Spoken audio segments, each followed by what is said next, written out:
We here with another episode of Young Black Suburban. Okay. I got my man here. I known him for majority of my life. Yeah. Our families are from the same neighborhood. We had the same career. Yeah. Simon, One Punch, Carr. Yeah. Mr. Everywhere. You never there. Right. But guess what? I'm right here with you. Yeah, you here? Yeah, today. You know what? So, and that's a testament. Right. You know, you make me feel good about myself. Yeah. You know what I mean? I got Mr. Everywhere. You never there to come in. I'm here. You know, and be here with me. How you been, man? I'm good, man. We've been busting it up for a couple minutes now before the show. I know you all right. Right. Tell the people you all right. Okay, yeah. I mean, you know, aside from what he said, Mr. Everywhere, you know, everywhere when you never there. They know you all right too. They know you all right because I see you all right on social media. Okay, I see you everywhere. Right, I'm everywhere. Brand specialist, entrepreneur, former fighter, and it's amazing in the journey ride. I mean, I really enjoy this journey right now because I get a chance to really interact and touch so many people on another level. It was cool being an athlete, but being a brand specialist, an entrepreneur, a philanthropist, that's something that most people only really dream of. It's almost like if you put in how I adapted, you know, or I equated and look at my life. If in fact, I walked in a room and I looked at any fighter and asked myself, what fighter would I want to be? Everybody would say, you know, okay, sure, I look at Sugar Ray Leonard. I look at Marvin Hagler. I look at Floyd. Right. Mike, of course. And one stands out over all of them is Ali. And the reason why Ali was so magnificent and he shined outside of the fight world was the fact that his give back, his aura, how he touched people. Right. And so when I'm looking at, I was in LA maybe a few years back, and I was having this conversation just like we're talking. Right. And if in fact you go to a award show, I never forgot this. I don't know if we were going to the Grammys or the BET Awards, but it hit me, right? And I was talking to a promoter, and I said, you know, they would get my tickets, and they put me in a great section, almost like near the front. And he was like, wow. He said, name whatever fighter that can walk into a room like this and call and say, hey, listen, such and such is coming. They need tickets. It's a last minute thing. And do you think they're going to give them to him? So I said, no. He said, I know one or two people. He said, say, for instance, Sugar called. Sugar said, listen, I'm going, you know, I'm in town. I just heard about this event. You know, I need tickets. Sure. Oh, we got callers? We'll caller number one. Let's get a call. Look, Jordan, man. I gave Jordan the phone. Yeah. So that didn't happen. As soon as it rung, I looked at him like, yo, you had one job. One job. Yeah. All right, well, we're taking callers. So, but hold the call. I didn't even finish I never even finished the story. Let me tell a story first, then you call back in. Anyway, we got the phone lines here and everybody want to call up. I appreciate the love. Listen. So, real quick. He said, Sugar called. Somebody said, listen, we'll get Sugar tickets. Said Marvin Hagler called. and they'll say, maybe we got one ticket for you. Damn. He said, Iron Mike, possibly. Yeah, we'll get him in a good second. Yeah. Said Muhammad Ali, they'll put him in the front. Right. And he said, why do you think it's that? I said, because he's the greatest. Outside of that, he's probably one of the most recognizable faces. So in America, in the world, when you think about it. Yeah. When I like to think about Ali, I got a picture right on the door with him when I was a baby. Yeah, wow. And that picture to me before, it was like, damn, I got a picture with Muhammad Ali. Now I look at it as I got a picture with somebody who won the gold medal for our country. Okay. Came back to our country and couldn't sit at the same table as certain people. To me, that puts a time frame. I have a picture with someone who couldn't sit at the same table as white people in their lifetime. That means that was my lifetime because I met him. Okay. You know? So I look at Ali as somebody who's the greatest of all times, but he's also along the lines of a generation of people who were treated less than. And people think that it was 100 years ago. No, I got a picture with this man who won a medal for our country and came back and was persecuted. So that's how I look at Ali now. When it comes to that, that's somebody who went through something. Okay. You know, he went through something, and I touched somebody who went through something. Okay. Now for you spreading all this cheer. I'm gonna call it cheer. Okay. Black Santa Claus. Gotcha. But it wasn't always easy for you, man. You came from the bottom. Sure. You know, not the bottom of Philadelphia. That's not your section. Is not what they call the bottom. Okay. It's rough, but now it's probably one of the most there's a section where they say I'm from the bottom of Philly, but you from South Philly, right? South Philadelphia, yes. Where you know, there's not much opportunity.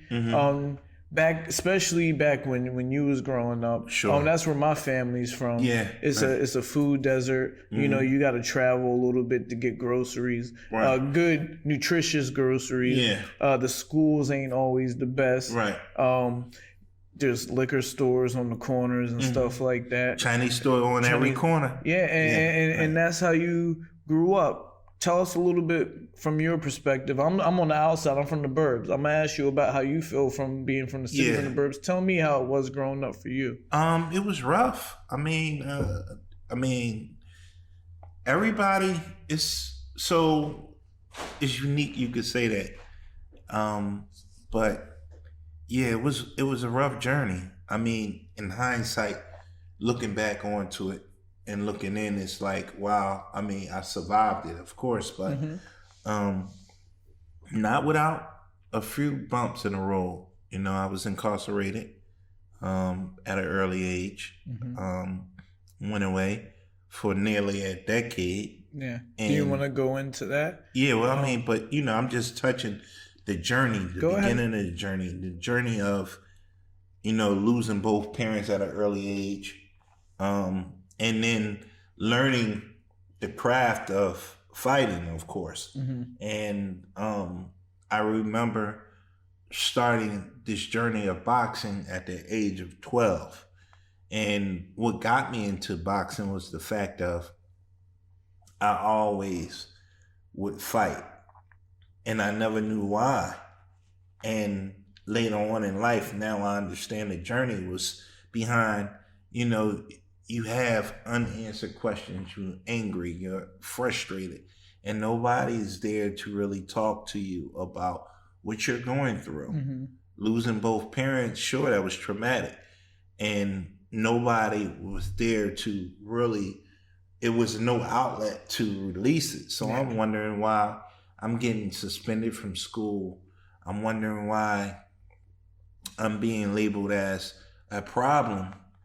And I'm wondering why internally I am a problem. Because if you're being categorized as this at an early age, naturally you're going to start to think it and feel it. Right. So I'm like, damn, why am I, you know, every time I'm getting suspended from school, I'm coming back from suspension and going right back out on suspension.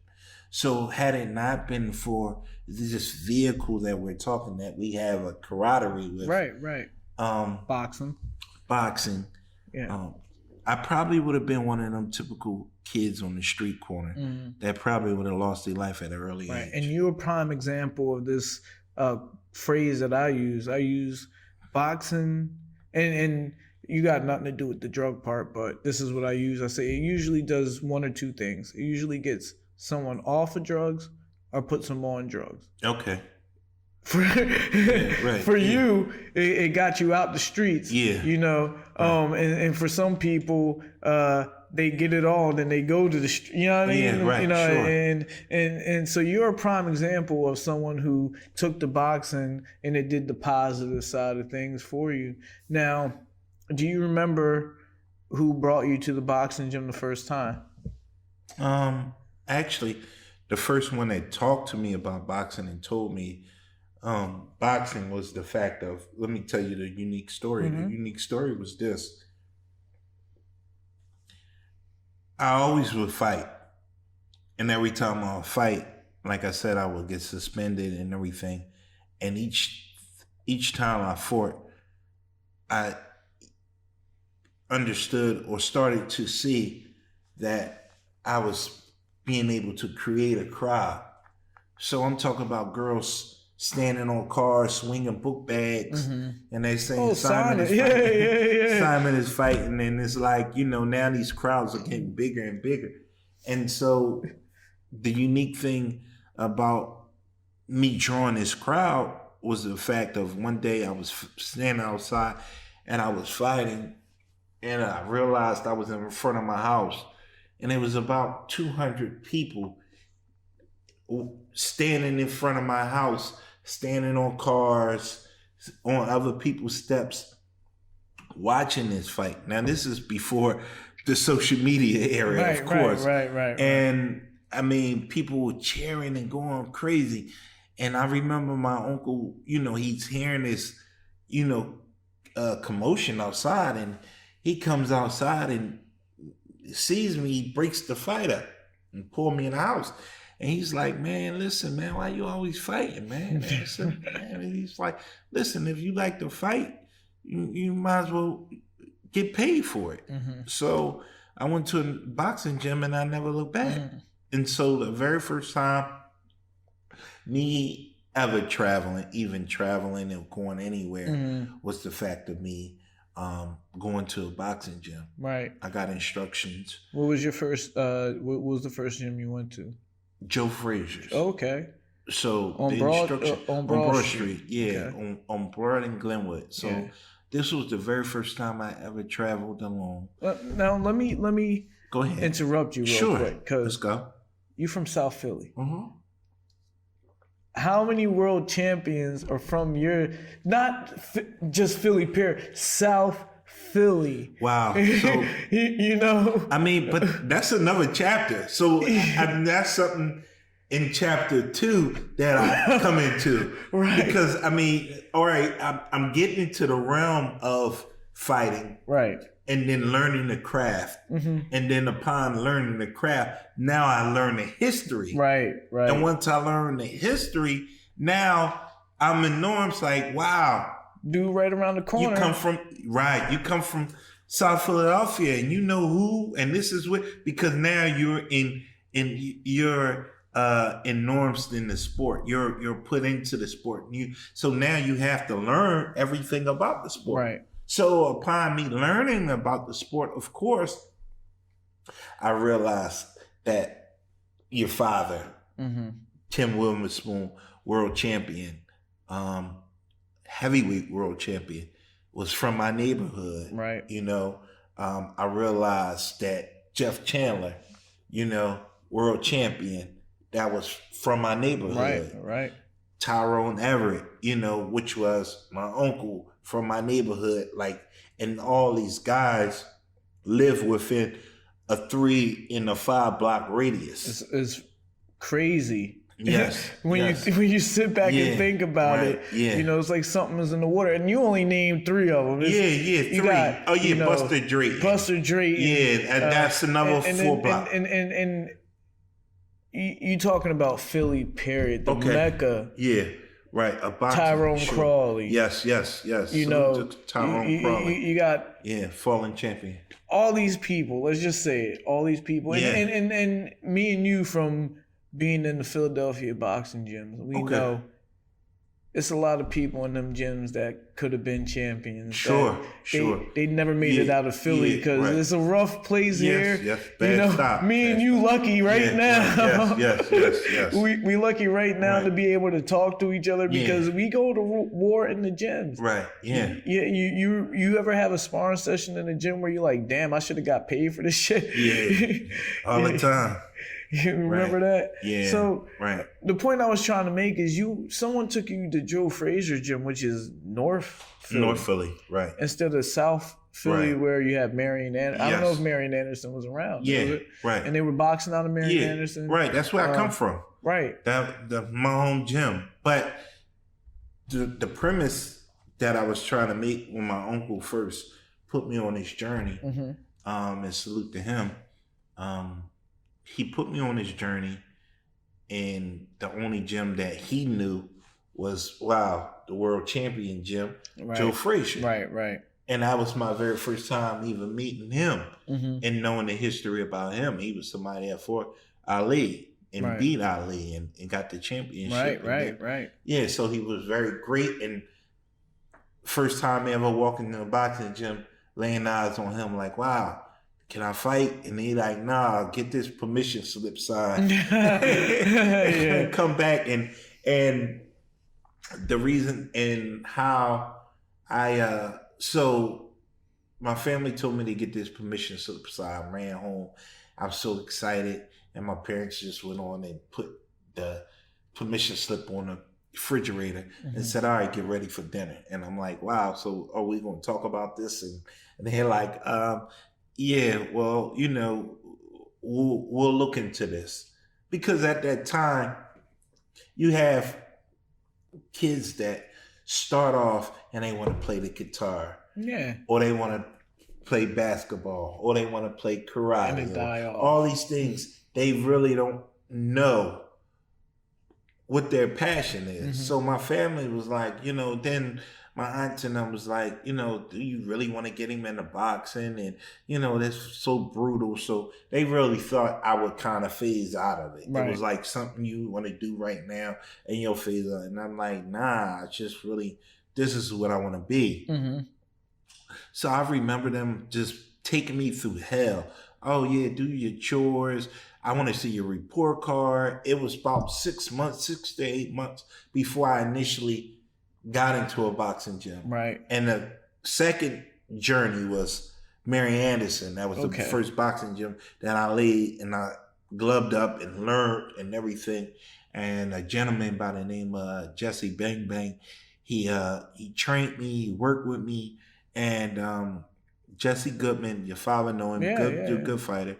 And we worked together. He gave me my basics in the mirror, learning everything, and he got me sharp in that aspect.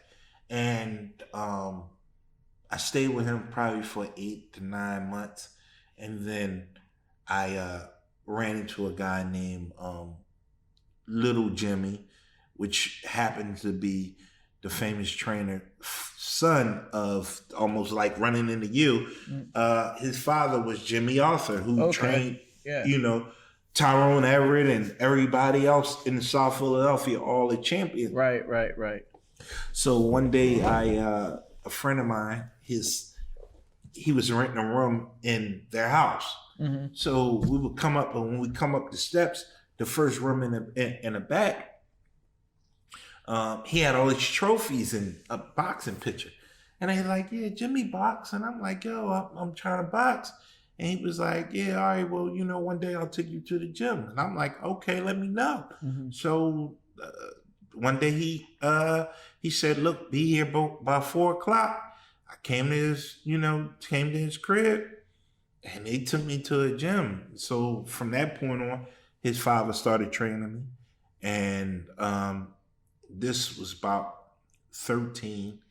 And I'm competing, by 13 and a half, almost 14 years old. I'm, having my first amateur fight and boxing and starting to travel and everything. So yeah, that was the first step into escaping the pitfalls of the neighborhood and different things. Because they gave me an assignment early on. They was like, listen, you can't tell nobody you're fighting. I don't want to see you in the streets fighting. These were your trainers. Yeah, right. Yeah. Like you can't tell anybody. Like and you understand training that today. Later on, because I mean, any type of success breeds a great deal of envy. So of course now I do. Yeah. I understand. So I would tell the kids, this was the unique thing, behind the fact that I was always getting into trouble, I was saying like, look, that was easy early in the wintertime. Like, I had to stay after school because I had in-house suspension, or I had to do a report. So 3 months to 4 months, I was able to escape the winter months. Once the sun went back and it was almost near March, June, and everybody was outside on the basketball court, they was like, One Punch, I know you don't have no after school. Like, what's going on? Because every day I would run home, change my clothes, put my boxing equipment in my book bag, and walk, through the neighborhood. So if anybody would see me and was like, yo, I'm going to the Y, I'm going to go, they had to keep me after school. Nobody, I was able to fly on the radar for a couple months.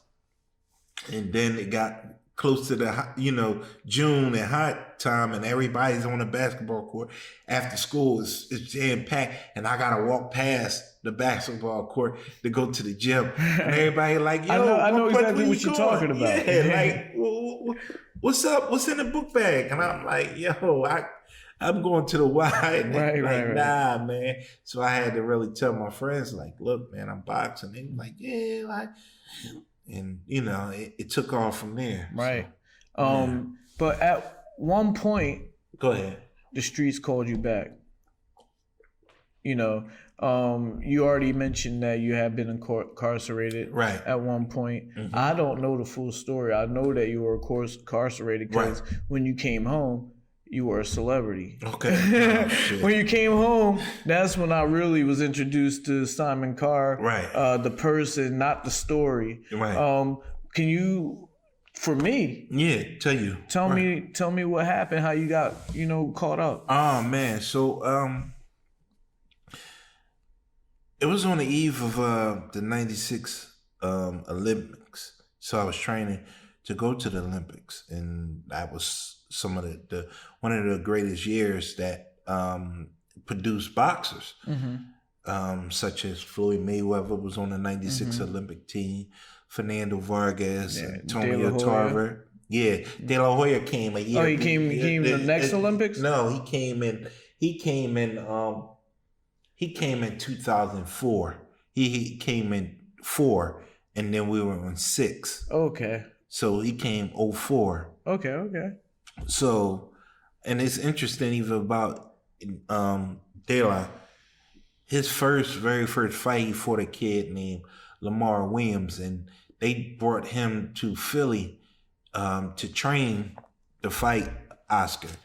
And I was like one of his chief sparring partners, and boxing him because I was at that time I was like 130, 135, 130. Yeah. So I'm boxing him every day, and and he went, and of course Oscar blew him out the water, but I mean, it was amazing for me because I remember that was probably like one of my first journeys on HBO and everything. They was coming to the gym, filming him, and of course it was based around the Golden Boy. Right. Fast forwarding in time, 96. Training for the Olympics. Training for the Olympics, getting ready. It's hot. De La Hoya, David Reed from Philly, Terrence Carr for Philly, Zaire Rahim. No, Terrence Crawford. Sorry, cut you off. It's Terrence Coffin. Coffin. I'm sorry. Trenton, New Jersey. Trenton, New Jersey. Yeah, my guy. That's my boy. Yeah. How's he doing? You know what? It's crazy that he's come up because I got my amateur team. COVID has messed things up. Okay. So we've been building again. But I sent a couple kids over to his father's gym, Ron Coffin, and I just got his number, so I'm gonna call Ron and get in contact to find out. But Trenton is only 10 minutes from here. For real? Yeah, we right over the bridge. If it take even 10 minutes. So me and him bump into each other all the time. Oh wow. Yeah. He's healthy, doing good. That's my guy. Yeah, but that was a great year, and a lot of boxers. So for people that don't know boxing, amateurs is our minor league, and you start amateur boxing 6 years old, 5 years old, if you can. Well, Yeah, I mean, in the western part of the world, it was probably about 6. Mm-hmm. But on the eastern part, where we came from, they didn't allow you to compete at early on until about 12, 13. I had my first fight in Williamsport, PA. I was about 9. But here's the thing. It advanced after. When you try to call me. I'm telling you. It advanced. Okay. They switched the rule. I got you. I'm a couple grades back. I got So, it advanced. But what I was trying to explain is that for you to be a part of that era with Terrence Coffin, Floyd Mayweather, David Reed. Oh my God, that's Zab Judah. That's all the top ones. That's a hard ones that's dominating sport right now. Yeah, so that's a hard fucking level to be at right there, and to be respected. Mm-hmm. So you was with him because I was with him. So I look up and I'm having conversations with Floyd, and I used to call him Pretty Boy, and we see each other, and they, he was from Detroit, he was from Michigan, and which Michigan was like almost a mirror image of Philadelphia. Yeah. Most kids come from the best boxers come from the most fragmented structures of the world. I say this all the time. If you got silk sheets at home, you're not getting out of bed at 5 o'clock and going running. Right. That's what I'm saying. If you got everything you need, what you gonna fight another human being for? You don't got that hunger. Right. Me, I come from rags to riches, back to rags to riches, back. So I got the best of both worlds. Sure. That's what gave me my hunger. Like I know what it's like to have it, and I don't want to ever not have it. Right. Because I know what it's like to not have it. Yeah. But if you are going to be, Floyd Mayweather wouldn't be who he was if it wasn't for Grand Rapids, Michigan. Sure. Michigan. Yeah, rough. And then, losing his father early on, and dad breaks of him going to the Olympics, his dad went to jail. Yeah. So it was almost back to what I'm saying, for a stint, and he was an important part of his life, an intricate part of his life. I mean, and of course, you come from a fight family, your father, your uncle, it was almost a mirror image to Floyd. So seeing that and understanding that, me growing up and getting up, it's funny you talked about running.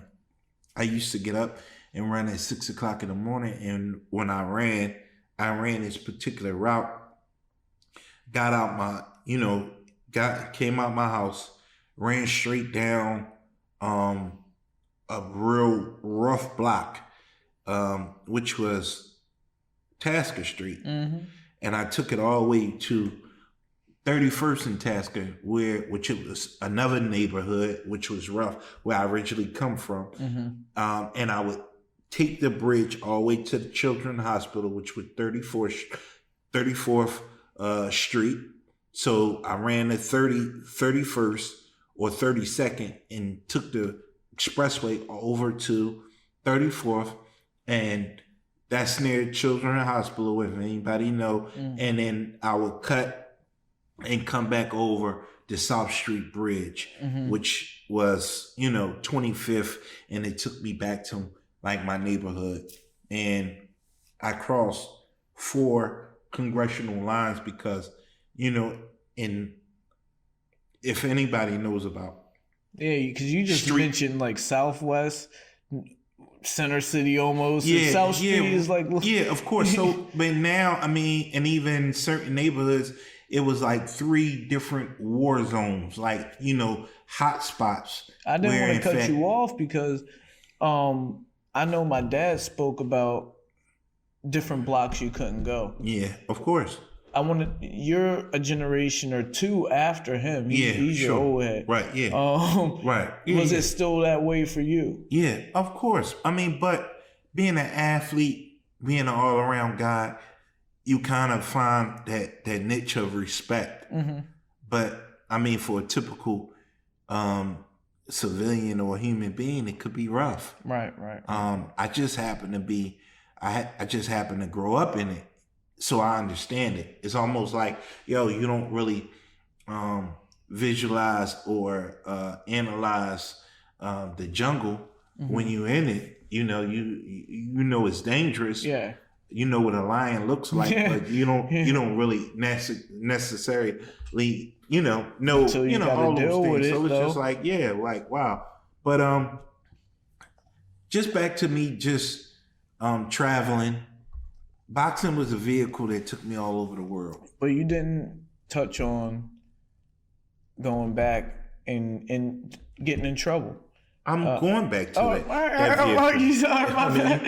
coming back. You circling me out, and I understood it. I'm telling you, I know. Listen, boxing was the vehicle. Back to what I'm saying. All right. That took me all over the world. Right. It also was one of those places where, in fact, I remember traveling and taking pictures from Puerto Rico, Atlanta, and all these places. And what I'm saying is, when I came back to produce these pictures and share them with my friends on the Chinese store street corner, right? They're looking at me like, wow, like this stuff doesn't exist. Right. And that was my very first time that I ever encountered envy, jealousy, hate. Right. And not really understanding it. Because if you're a kid and we grew up and you like every year summer you go on a trip, and I'm one of these kids that never went anywhere. All I got a chance to do is got into a fire hydrant sprinkler. Right. But you down the street from Langhorne, Sesame Street, and Dorney Park and Great Adventure. You know what I mean? About an hour, like 10 minutes away from there. So it's like, you ever been to a safari? Like, nah. You ever went on a roller coaster? No, I heard about it, but I never. So I would be envious or jealous and not really understanding why. Because you're sharing these stories and I'm like, I don't have nothing to draw from. Yeah. So, and then you add the facet of most kids have 3 to 4, siblings, brothers and sisters. Mom don't have enough to pay for all these things. So you know what it is. So now I grew up, I'm living with my grandma. I'm traveling at that time through boxing, and different people was coming, like to my, to my house. And I remember telling my grandma, where do you want to live? Where you want to, and she like, I don't want to go nowhere. I like my house. I said, when I get this contract and I go, I'm going to buy you your own house. Right. And she's like, that's nice, but I like my house, but I can come stay with you. Yeah. But I remember also her fears of me. She would always be like, lock the door and making sure that everything was secure. And she was like, make sure you shut the door, and she locked the screen. Right, I'm like, right. Grandma, I'm like, ain't nothing gonna happen here. I'm here to protect you. Ain't nothing gonna happen. Right. And subsequently, on the eve of me going away to compete for the Olympic trials, somebody broke into my home.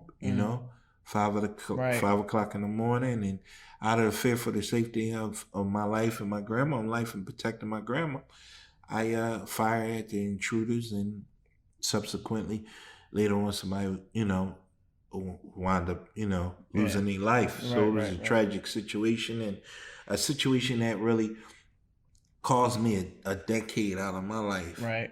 And I mean, it's something that I deal with every day, and I have to think about. And sure,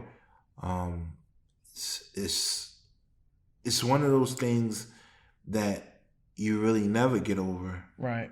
You just, and it's non-adaptable.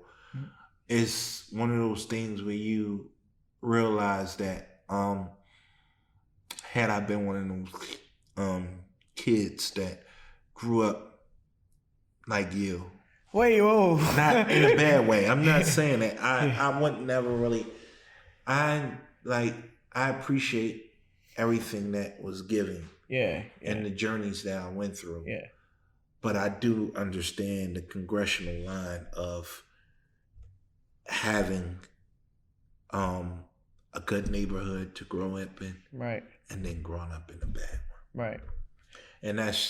And when I look at the violence of this time, in this era, then I realize, like, wow, no kid shouldn't have to go through that. Right. They should. And for the ones that do, they don't really get an understanding of what they're up against. Exactly, yeah. And I was going to touch on the same thing that you just brought up. You were a child of the city, South Sure. Philadelphia. Right. Product of our environment. I only know that South Philly exists because my family is from there. Sure. If it wasn't for that, I would only know that Langhorne, Bucks County, right, Sesame Place exists. Wow. So for you, when you were that age and you were traveling around and you started seeing these other places and stuff like that, you really started to wake up a little bit, find that, whoa, this ain't just about my block no more. There's a whole world that we can tap into. Sure. Were you the only family member at that time experiencing that? Now, because you said that you experienced a lot of hate from the kids in the neighborhood, but you might have been the only family member that was really getting out to all these other places too. Yeah, I mean, of course. And I thought it was normal. And then I realized again that it wasn't normal. Right. Because it's like when you go and you travel and you're going to Puerto Rico or you're going to Atlanta or you're going to anywhere, like just to travel, we were taking pictures, and it wasn't like with the phone, but that snap. Yeah. And I would wait and I'd get them developed and coming back with a postcard. So I'm showing my friends, like, hey, look at this. And they like, yo, and they like, they think it's fake. You know what I mean? Like, and I just didn't know what to make of it. Right. I never experienced anything. Now, did like you experience the suburbs outside of Philly at all as a kid? No. I experienced the suburbs after the calamity, and I realized there was a big difference. right. And wish that I, even had an inkling of. It's just a different of. I'm laughing a little bit, but it's really a serious subject.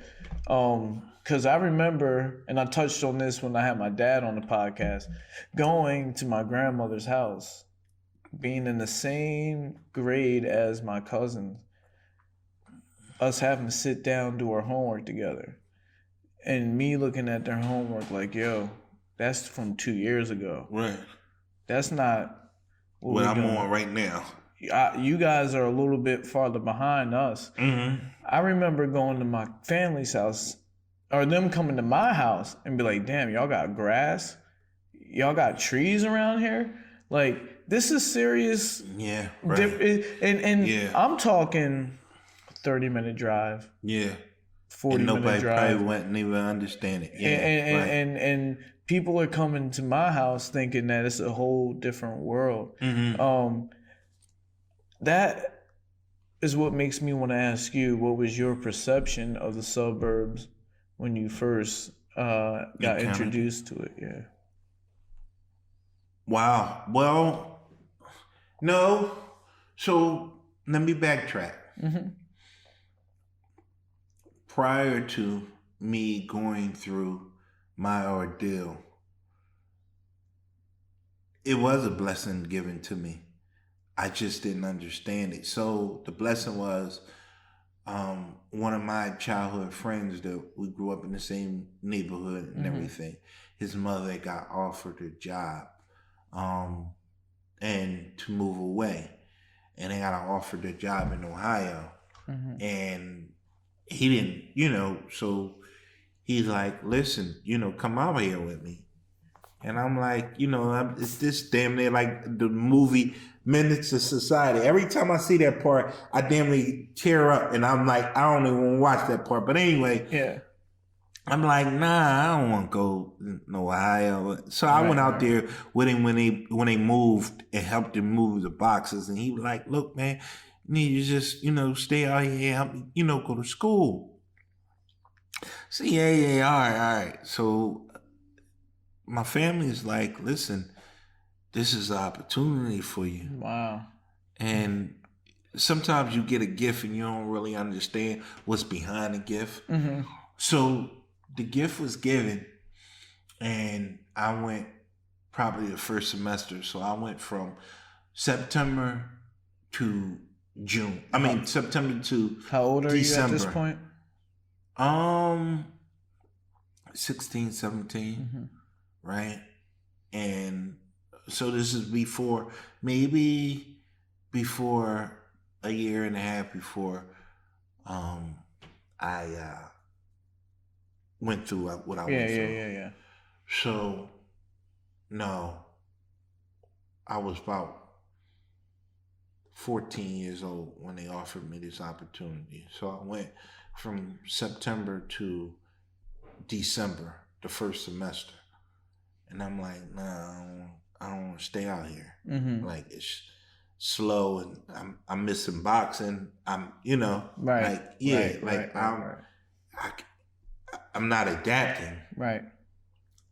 So me and my other cousin, we came back. Like, look, I'm coming back. And I never forgot, like, my family, like, crying and going through it, like, oh, your chance. And like, nah, like, this. Right. But through the chaos, it was calm because, like, when I came back, I excelled in school, in my boxing, career. So that little bit of time away gave you a little bit of more appreciation. What you want to do, yeah. And you came back energized. Yeah, hungry. Right. So I'm doing good. That pushed me right to the semifinals of going to the Olympic trials. Like, wow, I'm getting ready to go. Right. Like, no, had I stayed there, that probably wouldn't have happened. Yeah, you might have not have done. Yeah. We wouldn't be sitting here right now at all. So what happened to me last week, and I'm gonna say it to you. What happened to me is, I'm in the middle of trying to get support for underprivileged kids when it comes to the SATs. I'm trying to, because people don't understand. Just like other resources are hard to find for underprivileged kids, SATs is right up there. So I had to call a teacher from the school that I went to, ask for some help. I still got connections there and stuff. And I dropped out of school. She was there when I dropped out. I still got a connection with her. You know, she actually is a member of my gym. Oh wow! Yeah. Imagine that. Ain't that something? Yeah. So I'm talking to her about helping me. I'm talking to her about helping these kids, and somehow we get on the subject about how I dropped out of school. And you know, she said, "You know what, Tim? You're where you're supposed to be at." Wow. You're where you're supposed. Me hearing that for the first time. I ain't been to school for 16, 17 years now. You know, made me realize that, she right. Right. Simon, you where you supposed to be at right now. Sure. You know, everything in life happens for a purpose, you know, and me and you both sitting here being representatives of our race. Sure. Of other people's races, of human beings, period. Right. It's supposed to happen. So let's talk about our race. I'm looking at Kamala on your shirt. Yeah, the Superwoman and everything. And how do you feel about just right now, even with the election? He flipped it on me. And she's from a different. She's different from a different ethnic background, and you know, part black, part Asian, and then you know. So for me. Let me just start out by saying this. I'm my own president. Okay, I got First you. of all. Now that's deep. You govern First yourself. of all. All right. There's nothing that nobody can do in this world that will make me not be responsible for myself. Gotcha. To take responsibility for myself. Gotcha. You know what I mean? That's dope. If I blame my issues on anybody in politics, that to me it means that I'm not capable of being a leader, taking their job one day. Okay. You know, so I'm starting that right now. Okay. I'm my own president. Now, what I do like is civil rights. I do like people getting to be the first person to do something. I do like to have a diverse group of people come together and make decisions, because when I do look at the government and I see a whole bunch of people that don't look like me, I don't trust it. I don't trust. How can we have taxation without representation? Wow, that's deep. You know, I respect that. So I wear this Kamala shirt because she's doing something. She's becoming her own president by achieving what she achieved, which is great. If it was the first, gay guy, I might wear it. I might wear a shirt. Okay. If it was, the first recovering alcoholic that became president, I'll wear a shirt. Because if I believe that my people deserve a fair chance, I believe that everybody has to have that same right. That's how I feel. Dope. I can't be a hypocrite. No. So that's where I'm at with it. I like the way you turned that question on me, but this podcast is about you. All right, it's just a dialogue. Something I wanted, because you experienced having in a relationship. Interracial relationships. Yeah. And I was around about that, and I was like, "Yo, that's unique and that's different." And I mean, and then later on having children, that's me and Simon really both was. Now I'm not gonna say parallel, but we both was chasing the boxing at the same time. And we bump into each other. You see, my son's mom, she was Asian at the time. And you got to meet her. Got along with my family, and my other half now, Angie. You guys are close. You say hi to each other and stuff like that. And that's kind of part of being a boxer.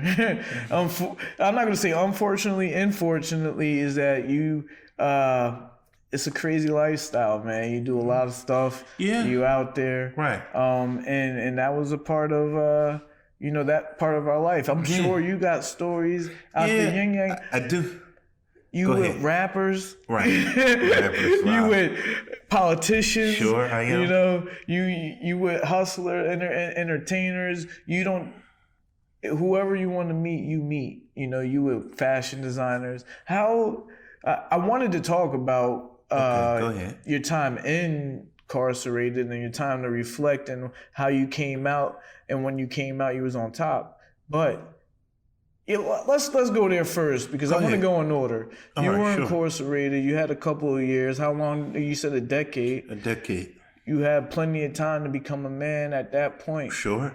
How did you use that time? And at the end of it, how did you know that when you came out, you was gonna have this mindset? I didn't know. Okay. I just knew that. So I went in at 17, 18, and got out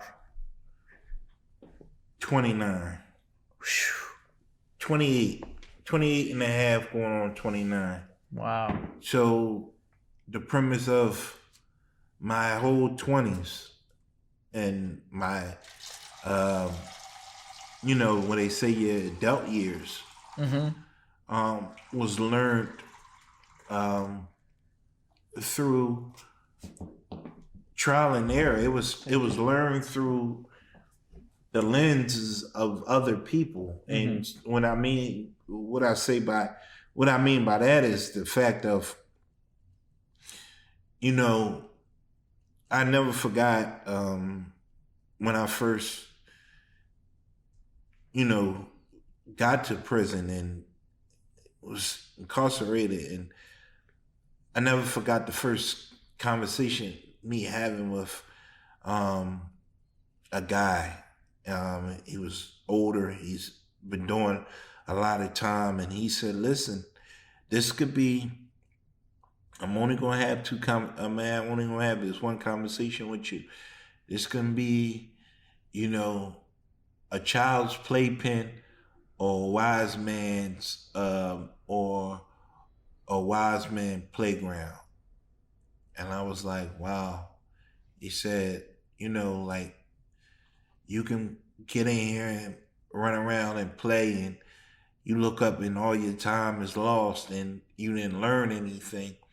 Or you can get in here and study and better yourself so that you can be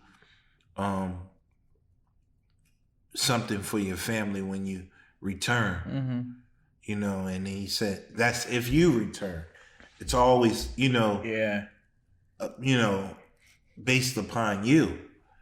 And I never forgot that. And I was like, wow. And it was harsh, but it was true. And I realized from that point on, at that very moment, was I had to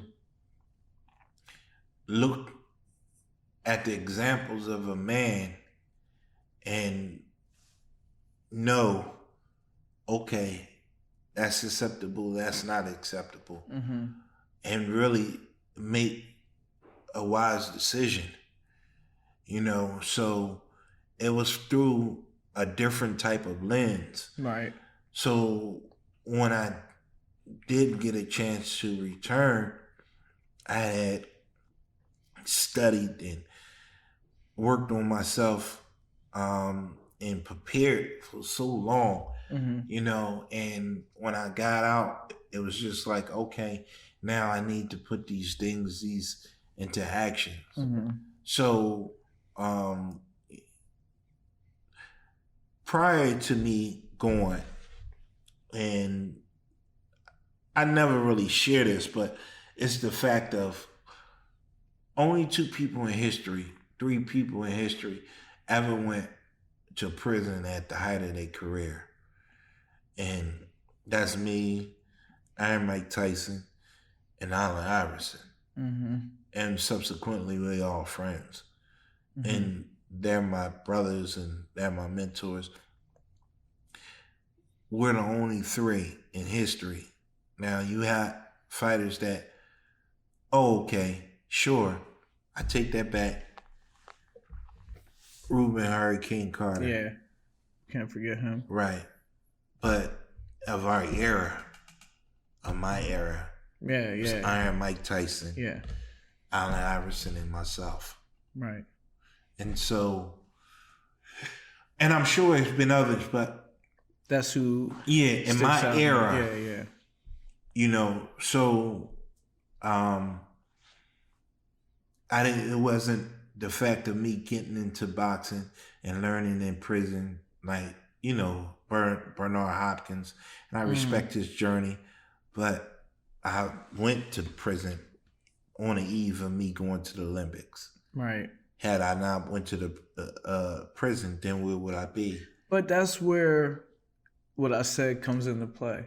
You where you should be. Sure. You know where you're supposed to be. But I mean, and still, and we're still striving and growing, and that's what makes the separation.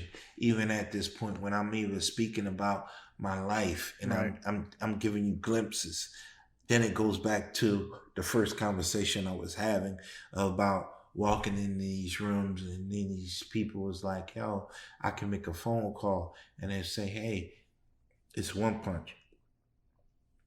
Listen, we got 2 tickets for him, as opposed to telling them we can't do anything. Yeah. They can put me in these rooms because the respect level of what I did for humanity.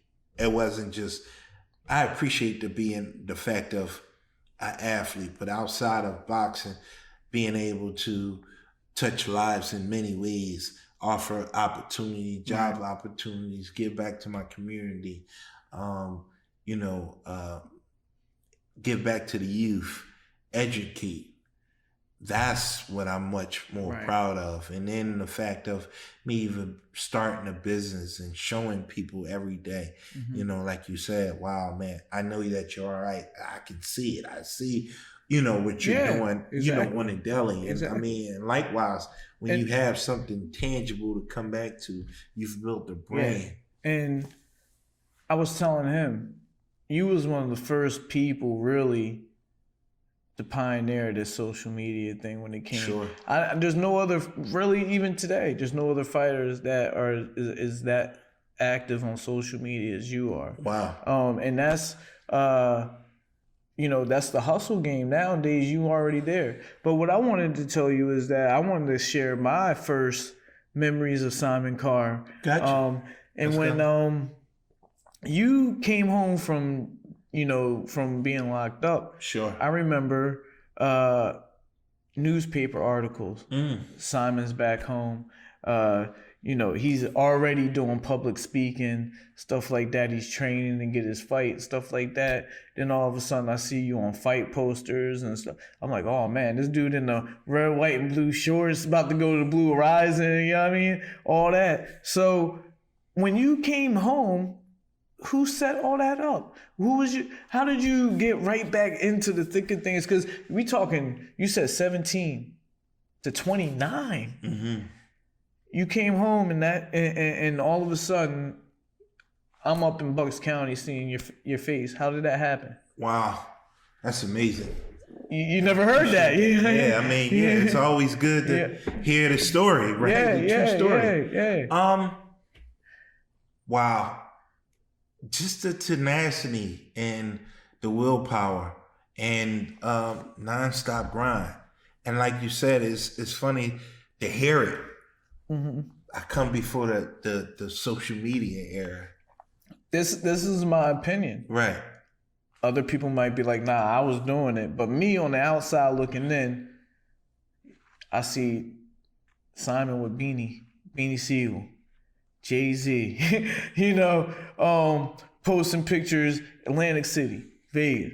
Wherever you at, you was using your phone before other people were realizing that everybody was on their phone. Right. Yeah. That you was doing it. Yeah, I mean, I gotta say that. Right. And that's why everybody from Philly knows that you Mr. Everywhere and they never there. Wow, you hear that? That's But amazing. where did you get that from though? What made you think like, look, I gotta make sure people see me every day on Facebook, on Instagram, on Twitter? Where did you get that from? It's just the tenacity. You know what? I was going through a period in time. I had my own website, and I was just like, I hit a frustration part of the boxing world, and dealing with different promoters, different managers, and different things. And it was just, it was rough for me. And I never forgot, I told a personal colleague, like, look, man, I need to really know what my next direction is. And he was like, look, man, like, you can be, it doesn't matter what's going on in Philadelphia. And I'm like, what? He was like, nah. He said, you missing the point. He said, somebody can be inspired in Alaska behind what you're doing and what you're saying. He said, you don't have to do it for Philadelphia. You beyond Philadelphia. Right. He said, somebody in Arkansas, somebody in Atlanta will be inspired by what you're doing right now. They will appreciate it. It's not going to be appreciated home. He says, so you're somebody to them. Right. Don't worry about what's going on right here. Right. They never going to give you your props. Right. And I didn't understand it, but I understood it enough. He was basically telling me at that point, like, yo, keep going. Right. And like, listen, like, don't give up, because their job here is that they don't want to see you. You know, that it's when you're doing something like, say we was in the same class and we grew up together. You're a reflection of me. We was in the same, everybody got the same 24 hours. Right. And you driving a fast car, you got a nice family, you got this job, you got this, and we started at the same time. It's a reminder to them of failure. So they want you to stop, especially if you right there in their face every day. Oh man, get this guy away from me. You know what I mean? I never forgot this. This is what made me understand this. Right. I went away and I came back, and my childhood friends, they were all using. They're using drugs. They're getting high. They're smoking weed and everything. So, you know, I came to see them and was like, hey, what's going on? And I'm hugging them and all that. So they, you know, they smoking weed, and they tried to pass me and said, no, I don't, you know. And I never forgot, one of my closest friends was like, yo, he's smoking weed. He drinking. He got pills in him. And he like, yo, man, get away from me, man. And I'm like, what? What are you talking about? So we get ready, you know, go to blows and stuff. I understand. He's like, why you keep looking at me? I said, what you talking about? But it's the drugs that's making it hallucinate. He's like, why you keep looking at me? He was like, I don't like you to look at me, man. He said, because, and when I realized, it reminded me of the times when I didn't use drugs. It reminded me of the time when we was pure. And now you're doing something, and I'm still stagnated, stuck here. And I'm like, wow. So all these encounters, right? God, or whatever the great creator or human being, even just the facet of the mind, it's a sign that's shown to you. Right? It's almost like when you're traveling through light. You're traveling through life and you seeing different lights. Green, red, yellow. Stop sign. Before anything happens, it's a sign shown.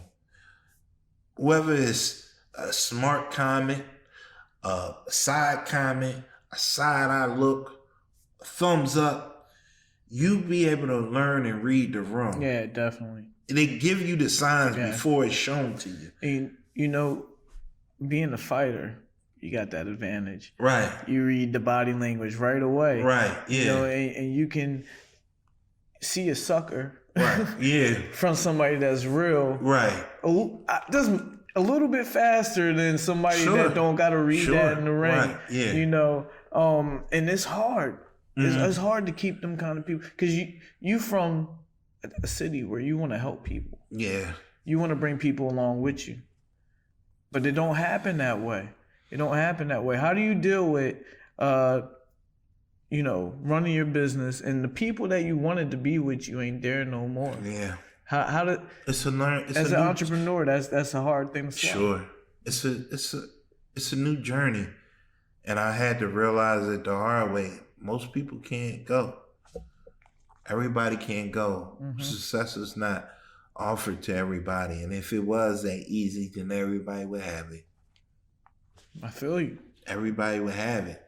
And behind the fact that you get up and you work hard, you're working right now, you have a business, you have all these things, and you're putting it in a place.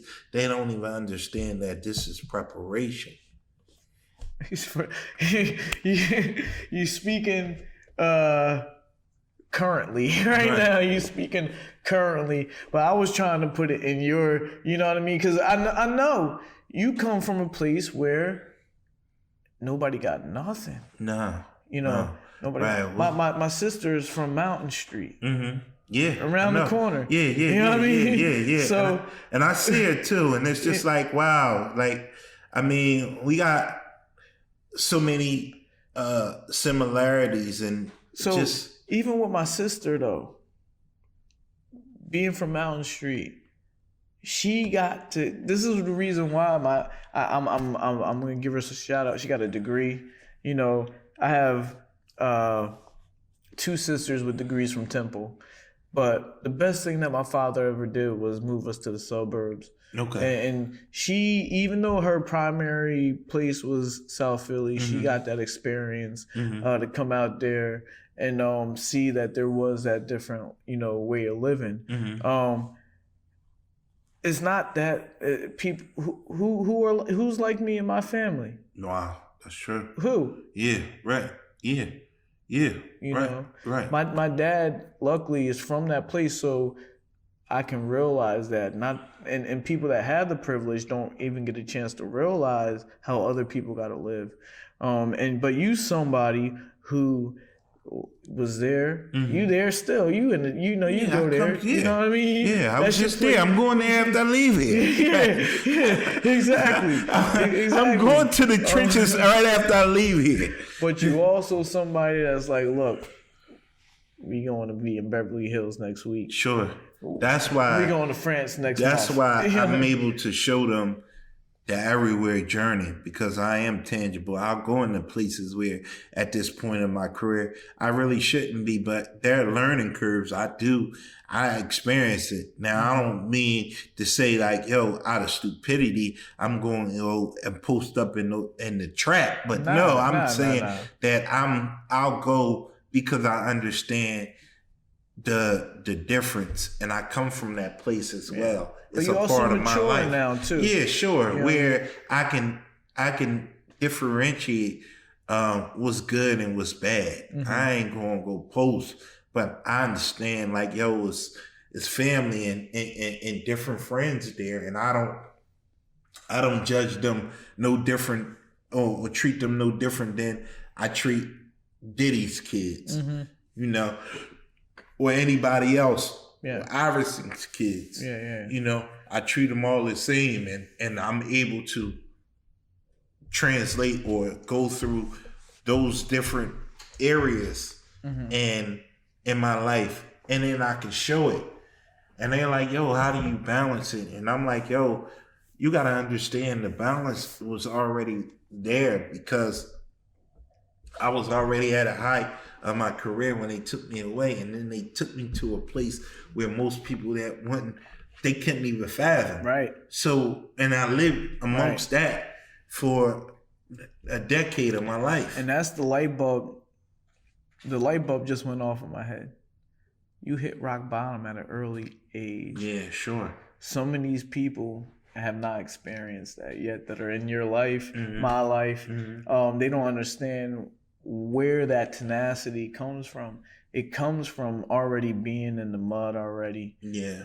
And you got nowhere to go. Mm-hmm. But up. Yeah. What though? I want to go back to talking about boxing. We both boxers. Go ahead, let's go. I got you on, on here. Yeah. And I don't have many boxers on my podcast. I got you. It was my dad and you. All right, wow, that's amazing. I will be having Coach Sharon. Coach Sharon. Yeah, that's my girl. She gonna be on in a little bit. Dope. Yeah. But what is one of your biggest memories of you during your career? What is one of your best moments of being a professional fighter or amateur? Pro debut.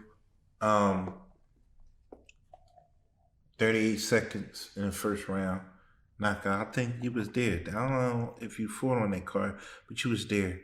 It's possible. Yeah, I don't think I fought. Yeah, but you was there. You kind of came like after like my third, fourth fight, but you was there though. You was on that journey, but right.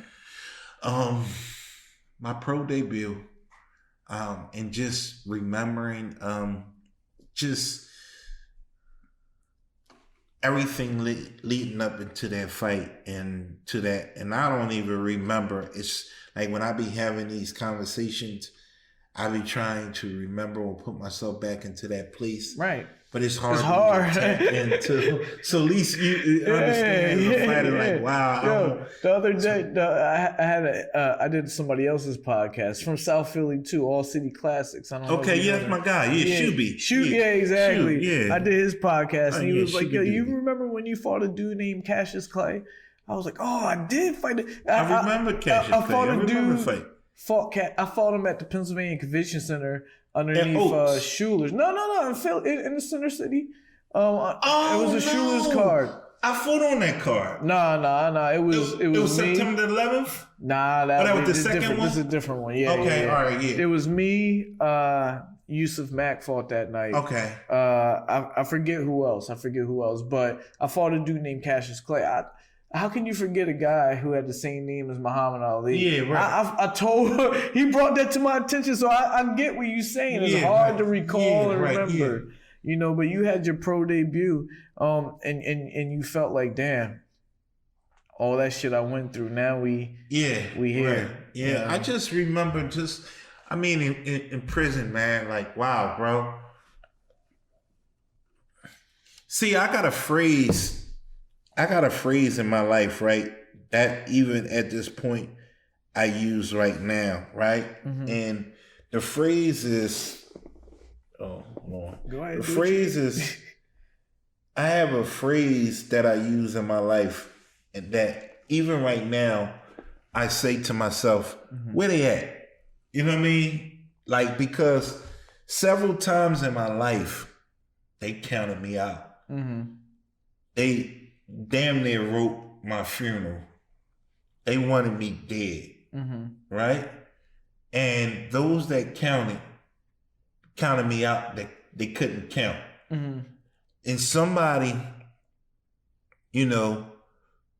is always counting you out. It's somebody you might have went to school with, or an old childhood friend, or somebody that could be somebody that now acting like you're they looking with you. good. You're looking good, right? And somebody somewhere with their teeth missing, some old yuck mouth with their teeth missing, and they ain't got nothing going on. I just want to say to the people, where they at, man? Where they at? Yeah. Everywhere, but they never there. That's why I said, where they at? Because it's the phrase that I share and I talk about is about the people that counted you out. And every time I went to all these places, let me share this with you. Yeah. The people that said I couldn't do it when I was in prison, that, they thought I wasn't going to come out and amount to anything. Oh, yeah, he boxed. Oh, man, he ain't going to never fight no more. It's over for him. I was running the yard in prison the whole time, from the time the gate opened to the time the gate closed. And they like, what are you running for? It's over for him, right? So I say to them, where they at? Because when I came out and I turned professional and became a fighter, and I got a first round knockout in 38 seconds, and I'm on front page of the Daily News, and I'm on Sports Illustrated, and I'm on ESPN. I'm looking for these same people that said I couldn't do it. Like, because I'm like, and they never there. They nowhere to be found. So then, when these same people that was saying, damn, he's not going to LA, he's not going to the Grammys, he's not coming up into these offices. When I walked into these places, when I got to LA, I'm looking around. When I got to, BT, I'm looking around. When I got to, Sony record label, I'm looking around and I'm like, well, where they at? Because I'm looking for you, because you told me you was there. Mm-hmm. And when I walked in these buildings and I met these people on my own, right? I'm saying, well, goddamn, all these times you told me you was there, and when I met these people, you ain't never there. You nowhere to be found. I don't see you. Yeah. So I'm calling around and I'm looking. Yeah. I'm purposely looking, because all along, all those times that these people told me I couldn't be in this building or that building, I couldn't do this, I couldn't do that. When I'm on a Mercedes-Benz dealership, I'm looking at these men and I'm signing the paper. I say, oh, wait a minute. Get me the balls. Let me see the balls. He said, what's going on? The only way here. I said, get me the ball. Where's Jeff at? Jeff who? Jeff doesn't work here. Where's Mike at? Where's Malik at? And they thinking I'm hallucinating because I'm asking all these questions. And they saying, wait a minute, this is the contract that's to get everybody in this building here. I want to see them. Yeah. They might be under a different name, a different alias. Yeah. And when they come in there and they looking and they saying, well, what's going on, right? I said, you ain't him. They said, what you talking about? Yeah. No, I want to see the Malik that said that I couldn't be here. I couldn't buy this Mercedes-Benz in cash. Right. I couldn't take this trip. I wasn't able to be able to do this. It was over for me. But that's the envy that started when you started. When I started. But people don't understand that your stamina's different. Wow. My why is different. Your why is different. Why is different. You already know the rock bottom. Right. So you got the energy to get to the top of the mountain. One Punch is not just a boxing brand. Right. One Punch is a universal thing. Right.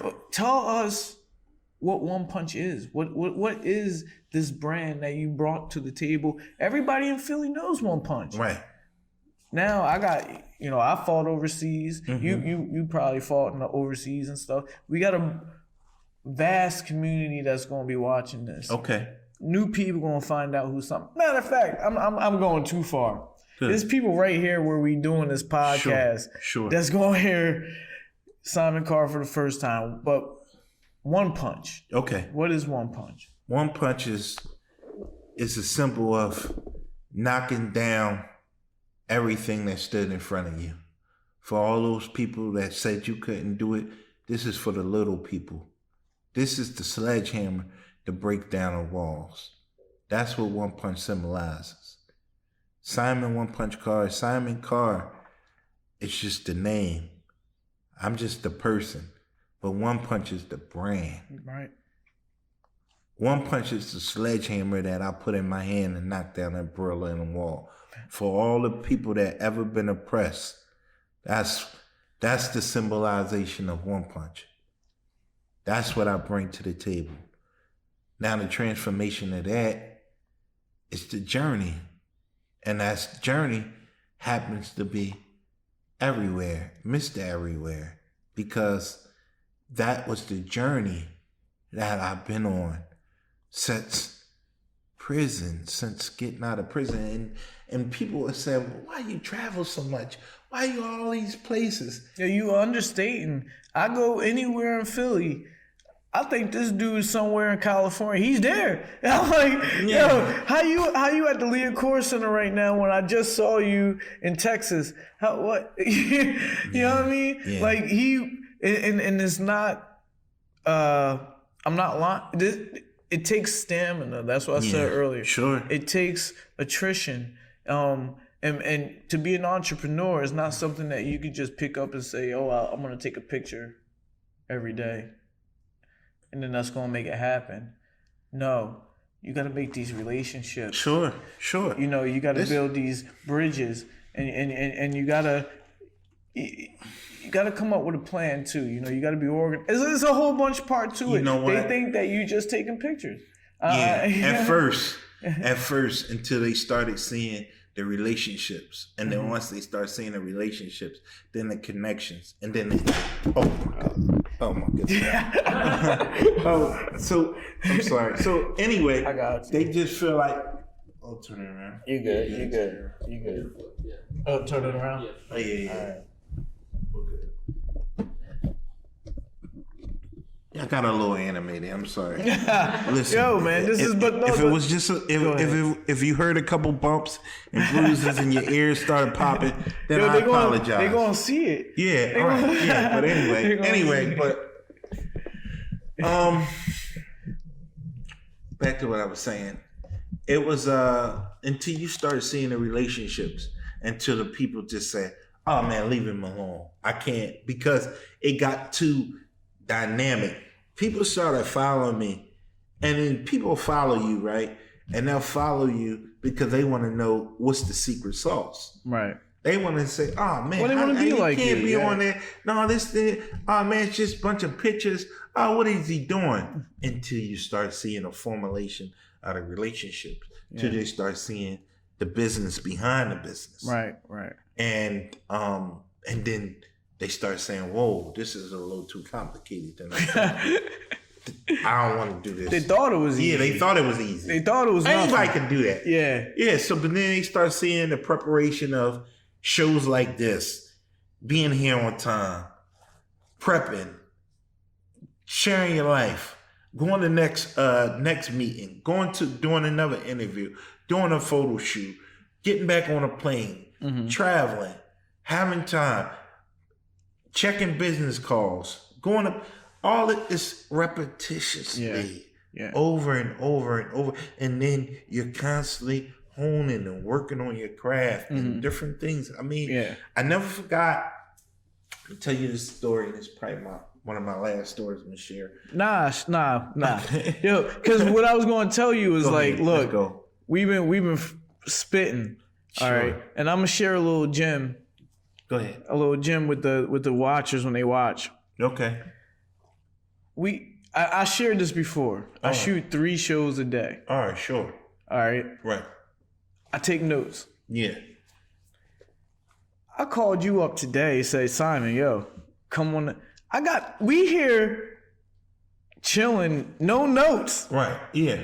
Authentic. This is freestyle. Sure. You know what I mean? Right. This is real. This is real stuff. My computer is here because I had prior notes. Right. But I don't got notes. We spitting real. So while we are doing this and very good, I want to keep going. Okay. I want to ask you, what are some of the professional relationships that you do have that you cherish a lot? Something that someone that you call on.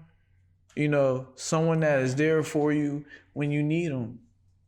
It don't got to be famous, you know. No. All right. So I'm gonna start with the journey. The journey is this. So Allen Iverson is probably one of the closest and dopest friends. I mean, you know, he's like my brother, and people never really understood the dynamics of our relationship. And I'm able to see through his life a glimpse of mine, right? And not in a different sense. It's different now because we're watching from the heydays in the past tense. you know, because he's not playing basketball Right. no more, but the relationship still stands. So we were able to put up pictures and Just shots. a contrast between you two as well.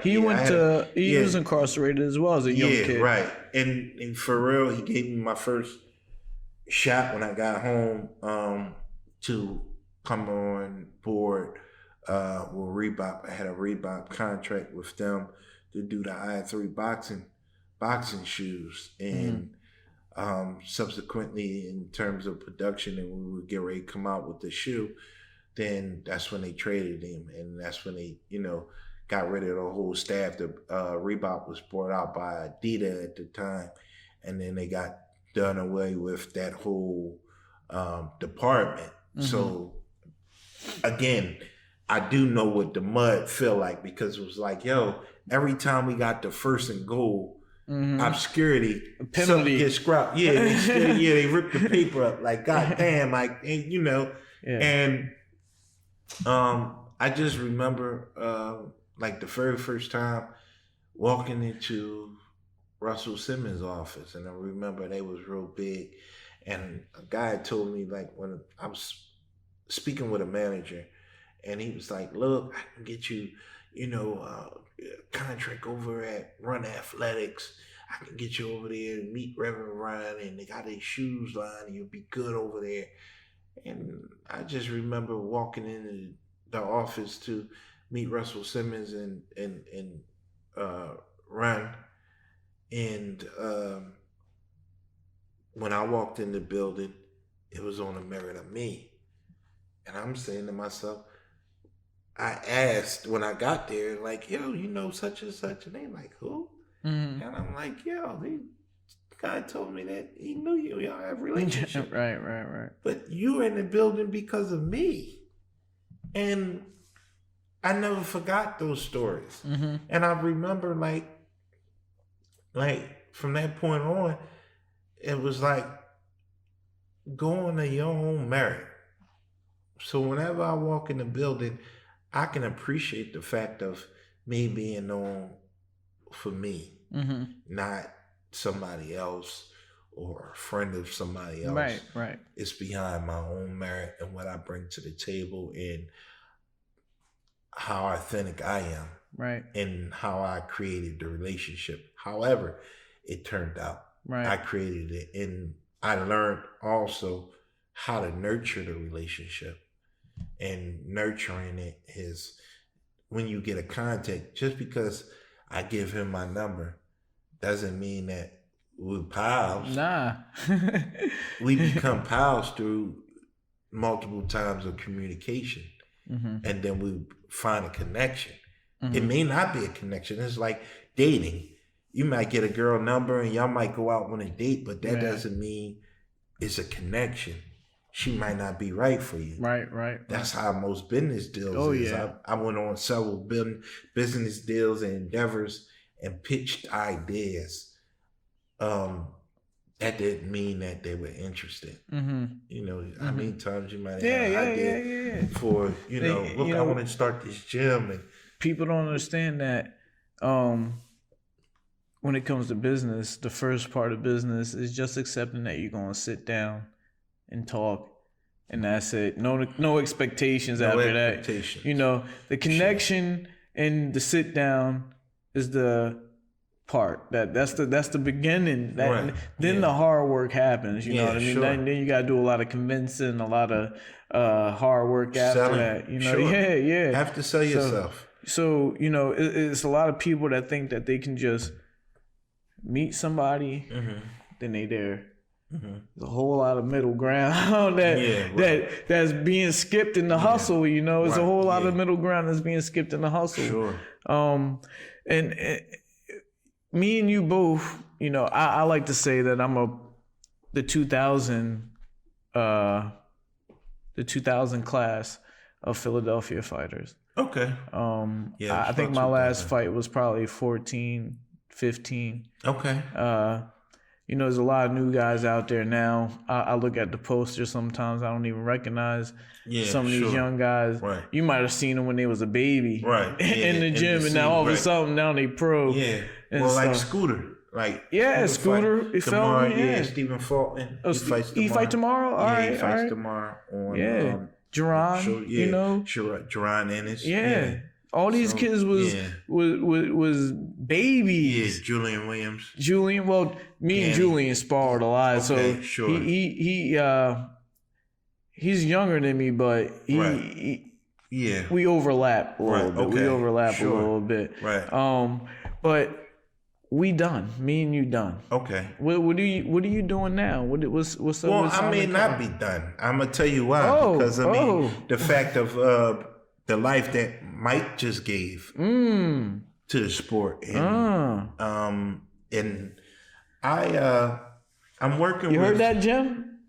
Yeah. I meant Jim as in Pearl, as in Jewel. Right. His name is Jordan. The fact that the life that Mike has given to the sport, and I mean, he's been out longer than both of us. Yeah. And to come back and make a dynamic statement and become, successful, that gives dreams to a lot of possibilities that may have been washed out. Right. So my journey right now at this point is to get in the very best shape that I can get in. And just be the very best at this point for me, huh? You need sure. a trainer. I mean, I love to come out here and train. This might be good for me. I mean, so nothing happens, like you just said, nothing just happens just by, coincidence. Right. Everything, is, you're here when you met, what you say, you're here right now because it was meant to be. Meant to be. So, I mean... Shit. You seen the gym. Yeah, right. I'm proud of you, Tim. Yeah. You know what I mean? Well, why don't you let me get you ready for let's see, who can we get you ready for? Shit, it's a couple people. Who's on your radar? We can look, we'll find somebody. Where we fighting at? We'll wait. I don't really want to look at the weight. You want to look at, what I want to look at? I want to look at the very best that I can be. Because I might lose 50 pounds. Right. Then I might lose 100. Right. Depending on the training. Right. And depending on the circumstance. So the body reacts differently. Let me tell you what I think. Okay, go ahead. This is unique. That's a wonderful goal. Gotcha. We can do that. All right. You need to be in here the same way you're talking to me. Right. Talking to these kids. Wow, that's good. The same way you're talking to me right now, you need to be boxing them, telling them, do your homework. Right. Yeah. You know what I mean? Don't do what I did. Right. And passing it on to them. Sure. Because you got a lifetime of knowledge. You can fight still, like you said, Mike. Yeah. I mean, but your value to me is doing exactly what you just did. Educating. Education. Letting people know that somebody that looks like them went through something, got out of it, came back. Yeah. A lot of people see people that look like us that got in trouble, and we don't get a chance to redeem ourselves. Okay.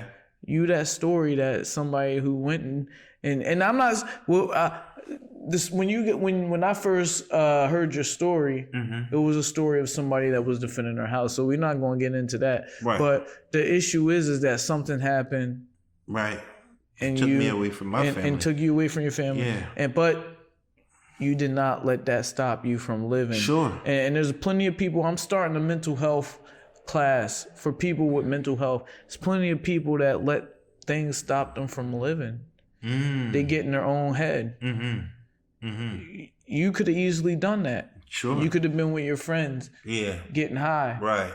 Doing that. But nah, you didn't let it get in your head. You said, look, I'm going to go this route. And that's your gift to the next generation. Yeah, that's powerful. Right. That's your gift to the next generation. Whether it be you fighting somebody or not, you got knowledge. Yeah, well, every day is a fight. That's it. Every day is a new hustle. Let's go. I'm excited. I like this journey. I got you. Right, yeah. I'm proud to have you as a brother. Thanks for having me. We Boxing Brothers. My guy. Life. Yeah, for real. Yeah. You know what I mean? Yeah. That's the Young Black Suburbans. Yeah. Simon Carr. Great episode. Yeah. See you guys on the next one. Yes.